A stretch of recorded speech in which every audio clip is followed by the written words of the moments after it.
Ito mga kapatid, itong taong to si Gadon, talagang kahabag-habag.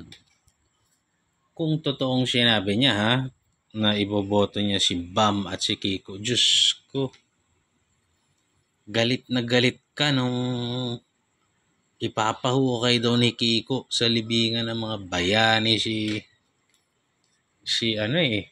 Ferdinand Marcos Sr. Tapos ngayon, boboto ko si Bam at Kiko dahil sila ay matalino. Wala na ba kayong mga kapitan? Biruin mo, galit na galit ka sa mga dilawan. Mga lawan-lawan na mga putang inang yan, galit na galit ka. Tapos ngayon, dahil sira ulo yung amo mo, putang ina. Ganyan na yung mga pinagsasasabi mo. Asan na yung, di ba? Walang integrity. Sino pang maniniwala sa'yo? Di ba? Abogado ka dati. Nawala sa yung lisensya mo kasi kupal ka. Tapos, di ba, tinaya mo lahat Naging attack dog ka. Nagpakaaso ka sa mga Marcos. Tapos ngayon, yung mga tinatahulan mo dati, iboboto mo ka mo. Kung totoo ito kung sana hindi totoo. Kasi talagang labish kang kaawa-awa, boss.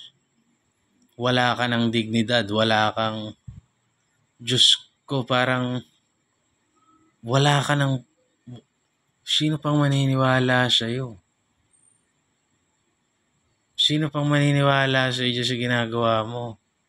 Kahit sabihin mo pa, this is just politics, this is strategy, this is, wala, sira.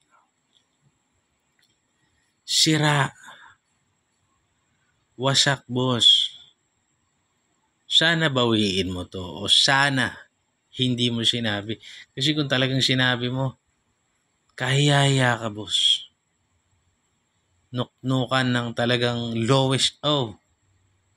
Magkapantay na kayo ni Trililing, Bongbong, ikaw, level. Nakakaya. Cringe.